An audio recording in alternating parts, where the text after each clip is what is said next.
Kayak gitu guys. Oke, ini banyak nih yang mau nanya juga nih. Jadi pilot susah nggak sih? Jadi pilot susah-susah gampang ya. Susah-susah gampang ya? Susahnya mungkin adaptasi ke ya mungkin ilmu baru ya. Kenapa dibilang gampang? Once kalau memang kita suka sama dunia penerbangan, ya istilah kata sih dijabanin gitu loh. Iya. Mau sesusah apa, mau ini dilakuin aja gitu loh. Betul. Aku terus terang dulunya sempat kuliah, sempat kerja dulu, baru jadi pilot. Itu kan memutar mindset untuk yang dulunya kita berpikir secara ekonomikal, tiba-tiba technical dan penerbangan itu lumayan agak sulit berubahnya. Tapi betul. Ya itu tadi, kalau misalnya suka, ya alhamdulillah sekarang di sini tempatnya. Nah, jadi usaha itu dibutuhkan untuk menjadi pilot. Karena menjadi pilot itu kita bukan kayak sistem kejar paket semalam ya. Iya. Jadi bukan sistem SKS kebut semalam terus bisa gitu, nggak bisa. Karena pilot itu membutuhkan training yang terus menerus berkesinambungan.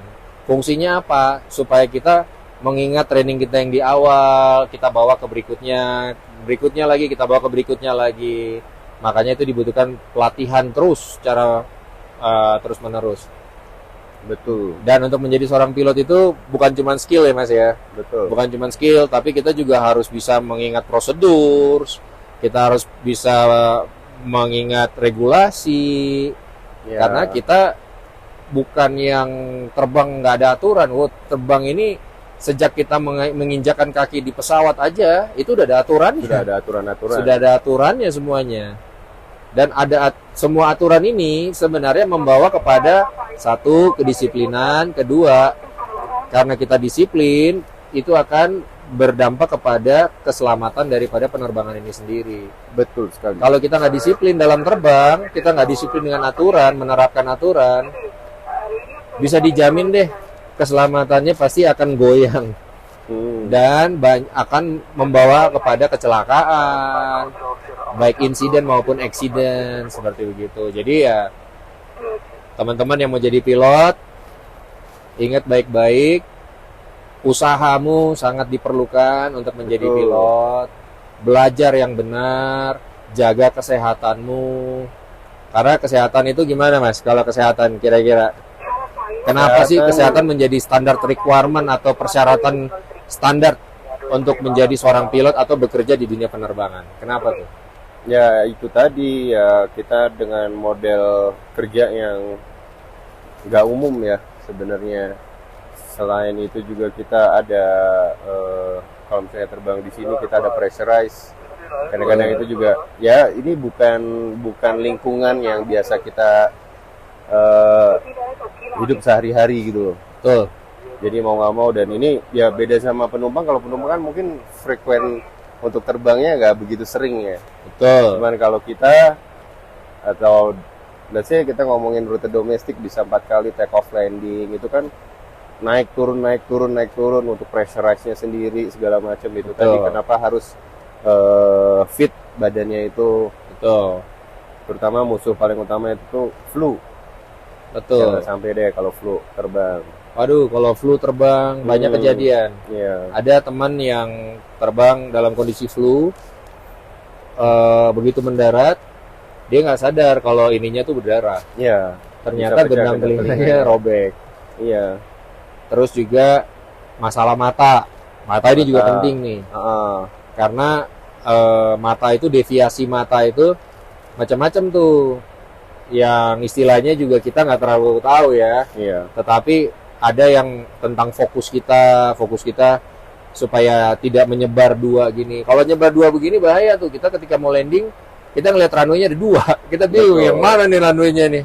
Kayak gitu. Terus nggak boleh buta warna. Karena contohnya kayak pesawat kita ini semuanya color coding. Jadi dia bermain dengan warna. Merah apa, kuning apa, magenta apa, hijau apa, putih apa, biru apa, itu semua ada artinya. Jadi kita harus benar-benar menjaga kesehatan mata juga supaya jangan sampai mata ini membuat kita justru akan menjadi masalah di kemudian hari. Betul.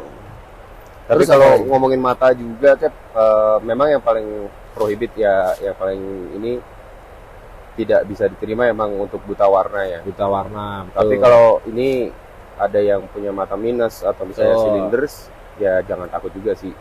Masih Ya. boleh bisa jadi pilot, Betul. tapi memang ada limitasinya. ada limitnya. maksimumnya berapa. Betul. Gitu. Jadi bukan berarti wah saya pakai kacamata saya nggak bisa jadi pilot, enggak juga. Betul. Bisa, tapi Masih ada bisa, limitasinya. tapi ada limitasinya. Betul. Itu aja sih. Betul. Jadi waktu jadi pilot itu kesehatan apa aja yang dites, Mas? Mulai dari fisik udah pasti ya. Oke, fisik. Fisik, darah, cek darah, laboratorium lengkap semuanya, cek urin. Oh, sorry, saya potong bentar. Karena itu kalau jadi pilot sebisa mungkin jangan pakai narkoba ya. Wah itu jangan. Karena pemeriksaan darah, urin di darah mungkin tidak setiap saat, tetapi urin itu setiap saat karena saat ini nih regulator kita mulai ketat. Jadi mereka Iya. mulai kerjasama dengan BNN ya. Betul. BNN mereka akan random cek itu. Suatu waktu Iya. mereka akan melakukan sidak, tes urin dan sebagainya. Dan dampak daripada narkoba untuk kita terbang ini itu berbahaya sekali. Terutama kita akan juga membahayakan penumpang yang Penumpang kita bawa. pasti. Terus gimana lagi tadi Mas lanjutannya? Udah sampai di urin ya. Ada ronsen juga, tapi itu Ronsen. emang berkala. Yes. Terus ada mata, gigi, Tuh. pendengaran atau telinga. Tuh. Terus apa lagi ya? Telinga ini bukan cuma bisa mendengar ya guys, tapi ada beberapa frekuensi yang kita harus bisa dengar. Jadi ada frekuensi dari mulai yang terendah sampai tertinggi itu kita harus bisa dengar. Jadi bukan cuma sekedar oh kita bisa dengar doang, oh enggak. Tapi ada frekuensi-frekuensi dari mulai terendah yang manusia mampu untuk mendengar, itu dari start dari situ sampai yang paling tinggi frekuensinya itu kita harus bisa dengar. Kayak gitu. Dan itu untuk pilot kita lakuin itu 6 bulan sekali. Setiap 6 bulan sekali. Kayak gitu ya guys. Nah terus sebisa mungkin jaga makan. Ya, Walaupun itu masih tadi muda bukan berarti bisa makan semuanya. di tes darah tadi ya itu termasuk dicek kolesterolnya kah, asam uratnya kah, Triglycerid. triglyceridnya. Jadi semua itu dicek ya guys, kolesterolnya, gula darahnya. Gula darah juga termasuk. Nah, itu semua dicek. Jadi ya sebenarnya kalau punya pola hidup sehat sih nggak masalah ya, nggak perlu Betul. takut gitu. Tapi kalau pola hidupnya makannya berantakan, makan apa aja masuk, nah itu yang harus hati-hati. Itu yang harus Sudah hati-hati. mulai harus dijaga berarti. Sudah mesti harus dijaga gitu. Perbanyak olahraga sih kalau bisa ya. Betul, perbanyak olahraga. Terus apa ya? Lebih banyak.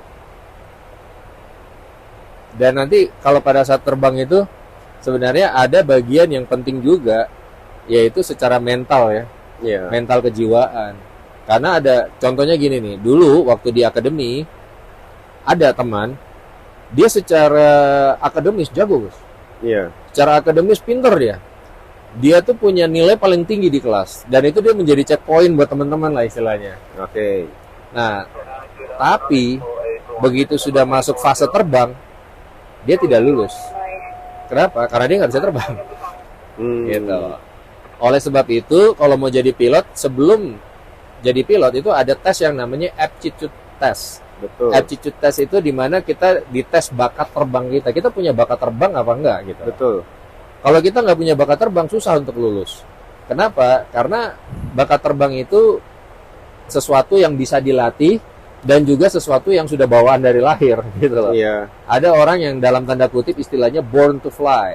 Ya. Kalau born to fly itu ini orang nggak belajar juga terbangnya Bisa ya, jago. terbang jago. Gitu. Oh. Ada tuh teman saya kayak gitu, kerjanya cuma tidur aja nggak pernah belajar. Tapi kalau disuruh terbang jago dia, pinter dia kalau terbang. Ada teman yang jago secara akademis tapi begitu suruh terbang nggak bisa, akhirnya Belum ya tentu terminate, bisa, dia iya. diberhentikan karena tidak bisa terbang dan berbahaya untuk terbang. Kayak gitu guys. Jadi tapi saya yakin lah sekarang kan teknologi banyak ya. Teknologi udah canggih. Ada pendukung ya. Ada flight simulator yang bisa dipakai main di komputer, bahkan ada beberapa juga yang main di HP bisa. Bahkan kalau punya duit lebih bisa nyobain tuh flight simulator yang realnya. Banyak kok yang menyewakan flight simulator real, bisa nyobain tuh rasain terbang pesawat asli itu seperti apa walaupun di simulator. Jadi punya gambaran, oh kira-kira saya punya kekurangan di mana, oh kira-kira saya punya kemampuan sampai di mana. Seperti gitu. Sekarang juga banyak tuh flying school yang menyewakan pesawat untuk joy flight. Betul. Jadi kita tinggal bayar berapa, nanti mereka bawa terbang pakai pesawat beneran, tapi pesawat latih. Bawa terbang, nah di situ bisa ngerasain tuh, oh begini tuh terbang, oh saya berani nggak kira-kira. Nah orang-orang yang punya fobia ketinggian atau fobia ruangan sempit, itu juga susah tuh, problem tuh buat jadi pilot tuh. Fobia ruangan sempit itu karena kita kan di pesawat ruangannya sempit, kecil. Nah, kalau punya fobia ruangan kecil itu bahaya. Bisa panik dia. Atau fobia ketinggian. Kalau begitu naik dikit udah ninggalin tanah gitu ya, wah udah panik ya, udah. Iya, begitu ngeliat ke bawah, aduh tinggi sekali ya. Wah, itu malah bahaya. Kayak gitu, guys. Jadi untuk menjadi pilot yang benar kayak gimana tuh, Mas? Untuk menjadi seorang pilot nih harusnya standarnya begini nih untuk jadi pilot. Standar yaitu tadi punya motivasi yang kuat ya untuk mau belajarnya, karena kadang-kadang kita ngelihat pilot itu tuh di Instagram atau apa tuh kayak wah keren ya, itu pas udah jadinya.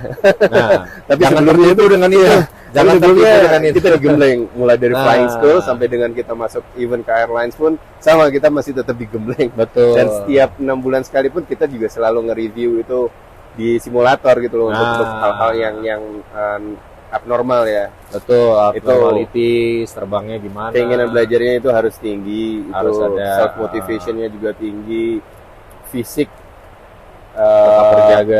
dijaga fisiknya, disiplin. Nah, disiplin itu paling penting. Betul, disiplin. Jadi guys, jangan tertipu dengan Instagram, YouTube dan lain-lain ya.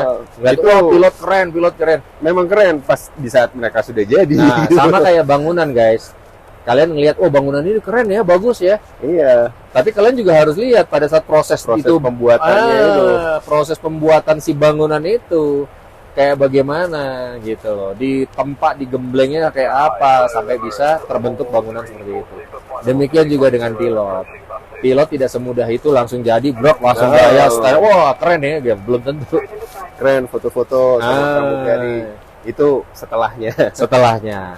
Jadi jangan berangan-angan terlalu jauh. Karena saya sendiri juga masuk ke dalam stigma itu gitu loh. Kalian lihat, wah gila ya jadi pilot keren. Tapi pas begitu dijalanin, waduh gini juga ya jadi pilot ya gitu.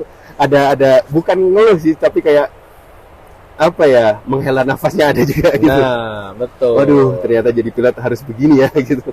Tiap 6 bulan sekali kita harus medical check up.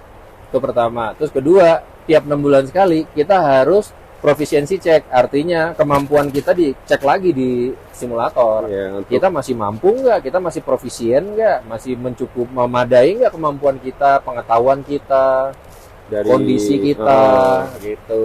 Dari skill terbang sampai dengan pengetahuan ya tentang terbang itu sendiri. Betul. Jadi ada juga guys, bukannya kita mau menjelekkan orang atau gimana, tapi ada juga case-case di mana seorang pilot itu justru dia mengakhiri karir dia sebagai pilot itu ketika di proficiency check itu. Ketika dicek lagi ternyata dia udah nggak profisien, dia udah nggak bisa perform, dia tidak bisa melakukan tugas dia sebagai pilot dengan tekanan-tekanan pressure yang ada. Dia harus bisa mengatasi stres dia dengan kondisi pesawat rusak. Terus kemudian ada tuntutan-tuntutan lain, ada regulasi, ada prosedur yang dia harus ikutin. Dan akhirnya dia harus gagal dan mengakhiri karir dia sebagai pilot di situ. Ada juga yang mengakhiri karir sebagai pilot dengan faktor kesehatan. Ya, kesehatannya sudah tidak memungkinkan atau memenuhi syarat untuk terbang. Kayak gitu.